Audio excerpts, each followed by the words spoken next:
Halo semuanya, selamat datang di channel Kisah Nyata yang menceritakan kisah-kisah dalam Alkitab yang benar-benar terjadi. Cerita ini ditulis dalam sebuah buku yaitu Alkitab yang umurnya sudah beribu-ribu tahun. Setiap kata yang akan saya ceritakan adalah benar. Beberapa cerita mungkin sulit dipercaya, tetapi kebenaran sering lebih sulit dipercaya daripada dongeng. Ini dia bab pertama awal permulaan semesta, Adam dan Hawa. Sebelum manusia pertama, matahari, bintang-bintang, bahkan sebelum terang dan alam semesta diciptakan, Tuhan sudah ada. Hanya Dia yang ada tanpa permulaan. Tuhan adalah esa tetapi tidak terbatas seperti manusia.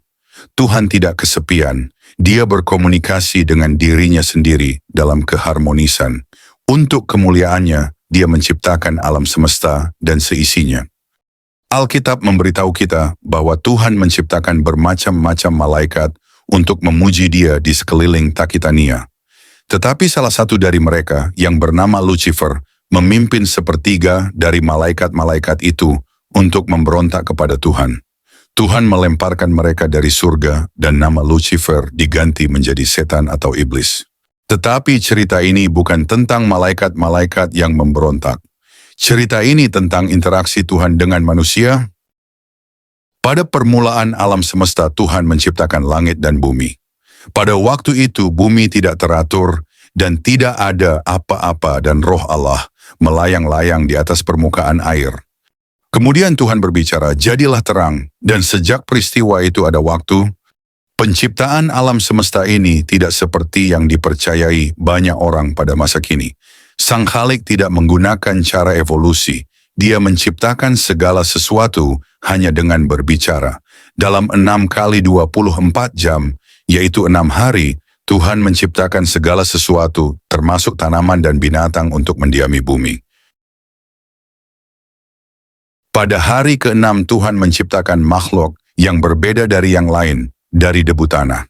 Tuhan mengembuskan nafas hidup ke dalam tubuh yang dibentuk dari debu tanah dan makhluk itu menjadi manusia yang hidup. Dia dibentuk sesuai dengan citra Tuhan lebih tinggi daripada makhluk lain di bumi. Makhluk baru itu disebut manusia dan dinamai Adam oleh Tuhan. Tuhan melihat segala sesuatu yang sudah diciptakannya dan berkata, semua sangat baik. Setiap hari Tuhan bercakap-cakap dengan Adam dan kehidupan Adam sangat baik. Tuhan membawa semua binatang kepada Adam untuk diberi nama oleh Adam. Ketika binatang-binatang itu melewati Adam, Adam sadar bahwa semua binatang mempunyai pasangan, tetapi Adam tidak mempunyai pasangan. Kemudian Tuhan berkata, Aku akan menciptakan pasangan sebagai penolongmu. Tuhan membuat Adam tidur nyenyak, dan kemudian Tuhan mengambil salah satu rusuknya. Dengan rusuk itu Tuhan membuat perempuan yang cantik sebagai penolong yang mengasihi Adam. Tuhan membangunkan Adam dan membawa perempuan itu kepada dia. Tuhan menyuruh mereka beranak cucu untuk mendiami bumi. Pasangan yang cantik itu dinamai Hawa oleh Adam. Dia tulang dari tulangku dan daging dari dagingku. Mereka keduanya telanjang, tetapi seperti anak-anak mereka tidak malu. Setan si jahat melihat. Mereka tinggal di taman yang direncanakan Tuhan, namanya Firdaus. Mereka bahagia, tidak ada dosa, tidak pernah kelaparan, tidak pernah kepanasan atau kedinginan. Tuhan berbicara tentang pohon-pohon dan berkata, Kamu boleh makan semua buah dari semua pohon yang ada di taman ini, kecuali pohon ini yang berada di tengah taman ini, karena pada hari kamu makan buahnya, kamu akan mati. Tuhan menciptakan taman Firdaus yang sangat indah, dan memberi Adam wewenang untuk memerintah semua yang ada di taman itu, dan semua yang ada di bumi. Di taman Firdaus itu ada segala macam sayur dengan daun yang bagus dan segala macam pohon yang mempunyai buah yang enak dimakan. Juga di tengah taman itu ada 2 pohon yang istimewa. Salah satu dari 2 pohon itu disebut pohon kehidupan.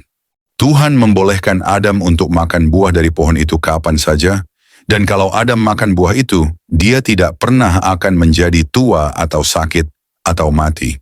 Pohon yang lain dari 2 pohon istimewa itu disebut pohon pengetahuan tentang yang baik dan yang jahat. Tuhan memerintah Adam supaya Adam tidak makan buah dari pohon itu. Setan membenci Tuhan dan ingin menghancurkan rencana Tuhan. Jadi setan perlu cara untuk bercakap-cakap dengan Hawa. Setan masuk ke dalam tubuh ciptaan Tuhan yang lain dan berbicara melalui mulutnya. Sudahkah Tuhan memberitahu kamu bahwa tidak boleh makan semua buah dari pohon-pohon di taman ini? Tuhan berkata kami boleh makan buah dari semua pohon kecuali yang ini tidak boleh dimakan. Bahkan disentuh, karena kalau kami menyentuh kami akan mati. Tidak, kamu tidak akan mati. Kamu akan seperti Tuhan ketika kamu makan buah itu. Kamu akan mendapat pengetahuan seperti Tuhan, dan kamu akan tahu semua tentang yang baik dan yang jahat. Buah itu benar-benar kelihatan bagus, kelihatan seperti enak untuk dimakan. Buah itu akan memberikan pengetahuan kalau dimakan. Tetapi Tuhan berkata, jangan makan buah itu. Pada saat itu Hawa tidak tahu apapun tentang yang baik dan yang jahat.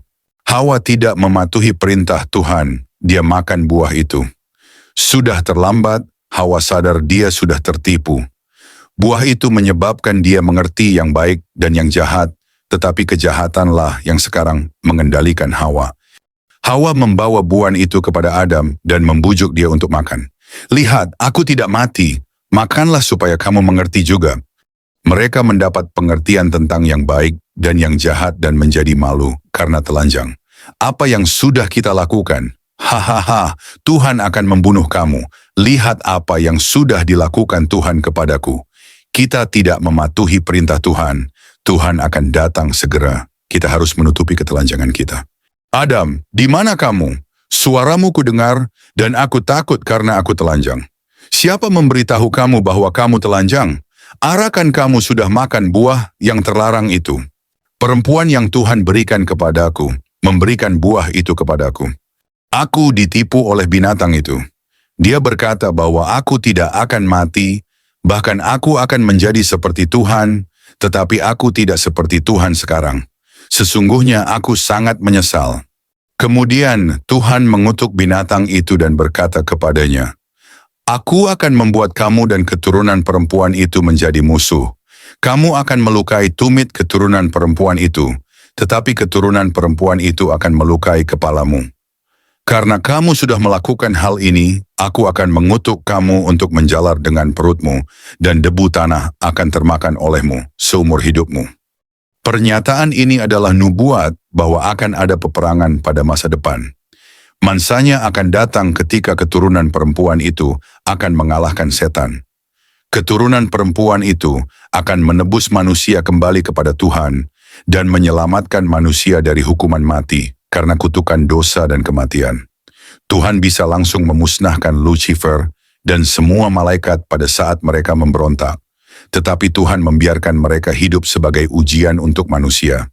Apakah manusia akan mengikuti Tuhan atau mengikuti setan untuk memberontak melawan Tuhan? Tuhan mengutuk manusia dan berkata, Adam, karena kamu mengikuti bujukan pasanganmu dan tidak mematuhi perintahku, aku akan mengutuk bumi ini dan membuat semak duri dan rumput duri untuk bertumbuh lebih cepat daripada sayur, dan kamu harus bekerja keras mengolah tanah untuk mendapat makanan. Seumur hidupmu kamu akan mengalami kesedihan, dan kamu harus bekerja keras sampai wajahmu berkeringat, sampai kamu mati dan kamu akan kembali ke tanah dari mana kamu berasal. Sebetulnya Adam dan Hawa harus mati waktu itu, seperti sudah dikatakan oleh Tuhan. Tetapi Tuhan membunuh beberapa binatang untuk menggantikan Adam dan Hawa, dan Tuhan menggunakan kulit binatang-binatang itu untuk membuat pakaian untuk Adam dan Hawa. Tuhan tidak membunuh kita, kita masih hidup. Dia membunuh binatang-binatang untuk menggantikan kita. Adam dan Hawa tidak mati pada hari itu, karena binatang-binatang yang tidak bersalah telah dibunuh untuk menggantikan mereka. Tetapi mereka juga dihukum mati, hanya waktunya belum ditentukan. Pada akhirnya mereka akan mati juga. Hukuman dosa adalah kematian.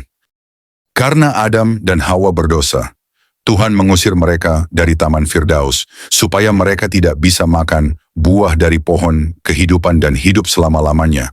Dalam keadaan berdosa, Tuhan menempatkan malaikat khusus yang disebut kerub di pintu masuk Taman Firdaus, supaya Adam, Hawa, dan anak-anaknya tidak bisa mengambil buah dari pohon kehidupan Akhirnya, Taman Firdaus itu dihancurkan dan pohon itu dipindahkan dari dunia oleh Tuhan. Suatu hari nanti Tuhan akan mengembalikan pohon itu ke dunia. Cerita tentang pohon itu akan diceritakan kemudian. Kemudian Adam dan Hawa mempunyai banyak anak. Anak-anak mereka menikah dan mereka mempunyai anak-anak. Anak sulung mereka, Kain, menjadi petani, dan anak kedua, Habel, menjadi peternak. Apakah salah satu dari dua anak itu adalah anak yang dijanjikan oleh Tuhan untuk mengalahkan setan? Kain dan Habel mengetahui tentang peristiwa-peristiwa yang terjadi di Taman Firdaus. Tetapi Tuhan tidak lagi berjalan dan bercakap-cakap langsung dengan manusia. Adam dan semua keturunannya terpisah dari Tuhan karena ketidaktaatan Adam. Hidup pasti sulit tanpa Tuhan. Oh Tuhan, Akli adalah orang berdosa. Aku menyembelih domba ini dan mempersembahkannya untuk menggantikan kematianku sendiri. Pada suatu hari Kain dan Habel mau menyembah Tuhan. Karena ayah Habel memberitahu mereka tentang binatang-binatang yang dibunuh Tuhan di Taman Firdaus. Habel membunuh binatang sebagai persembahan untuk Tuhan. Kain mempersembahkan yang terbaik dari kebunnya, tetapi persembahan dia tidak berdarah seperti yang dikehendaki Tuhan. Kain tahu dia orang berdosa, tetapi dia tidak mengakui bahwa dia orang berdosa. Hal itu adalah hinaan kepada Tuhan. Tuhan, terimalah pemberian ini dari yang terbaik yang aku miliki. Apakah salah satu dari dua orang ini yang akan menjadi juru selamat yang dijanjikan Tuhan yang akan mengalahkan setan? Tidak Kain. Tuhan menolak persembahan Kain karena persembahan itu tanpa darah. Tuhan senang dengan Habel dan persembahannya. Ketika Tuhan melihat penumpahan darah domba yang tanpa cela, Tuhan menutupi dosa Habel. Tuhan berkata kepada Kain, "Kalau kamu berbuat baik dengan mempersembahkan persembahan yang seharusnya, aku akan berkenan kepadamu dan juga kamu akan menguasai adikmu, Habel, dan dia akan tunduk kepadamu."